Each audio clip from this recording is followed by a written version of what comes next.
So eto na nga, may bisita kami ngayon at sa itsura pa lang mukhang hindi nagagawa ng tama. Tapos habang naglalakad ako dito, nakaramdam ako ng pananabik. Eto yung matagal ko nang hindi nararamdaman. At eto na nga, ang paborito ko sa lahat, bardagulan na! Hoy namnam, bumaba ka dito ha, ang tanda-tanda mo na nakalabas pa dila mo, nakapanamata mo. Ano ba yun? Ano ba yun? Sundot. Ano ba kailangan nito? Hoy, wait lang, mabardagol pa ako. Ano ba kailangan mo? Kalabit ka na kalabit. Sundot dyan na. Oh, round 2? Sige, baba. Ano ba yan? Sundot. Sundot sa sundot. Ano ba yan? Ano ba itong taong to? Sundot. Ano ba kailangan mo? Sabihin mo kasi.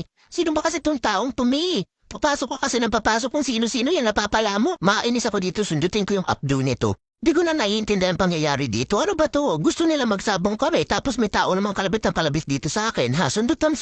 O di ba? Feeling close. Kung makatulak sa akin, akala mo naman talaga siya nagpalaki sa akin. Ha, close ba tayo? Ha? Ayun, yan ang gusto kong i-close. I-close ko sa pakin yung muka.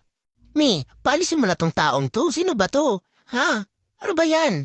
Pero gusto ko nang sumuntok ko. Kitang busy sa pagbabardagol, kalabit ng kalabit. Ano ba to? Tapos tingnan nyo, ang dami na pong sinasabi din. Ang dami niyang ebas. Ang dami niyang chika. Ano ba to? Pinagliyo ba to sa kipay ng baboy? Huwag kang makinig dyan, mami. Binibrainwash ka lang yan. O, tira mo. Pagkatapos ako sundot-sundutin, pinapalapit ako, tas ipipet ako. Ano ba? Hindi ko maintindihan to. Saan napulit ni mami to? Sir, paamoy nga ako ng backlog mo. Ay, bango, sir ah.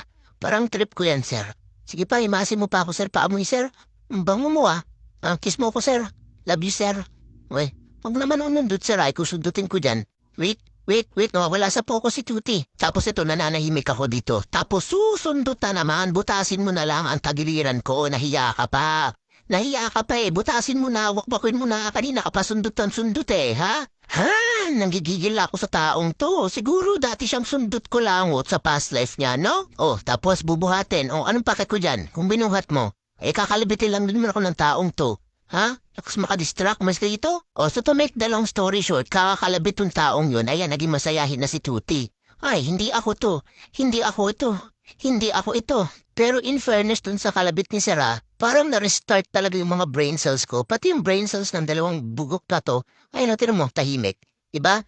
Ako parang akong I feel so happy right now. Pero mas masaya sana yung berdagulan, pero masaya pa rin naman ako, diba? Parang hindi na ako yung dating Tuti. Oh my God, I miss myself. This is not me.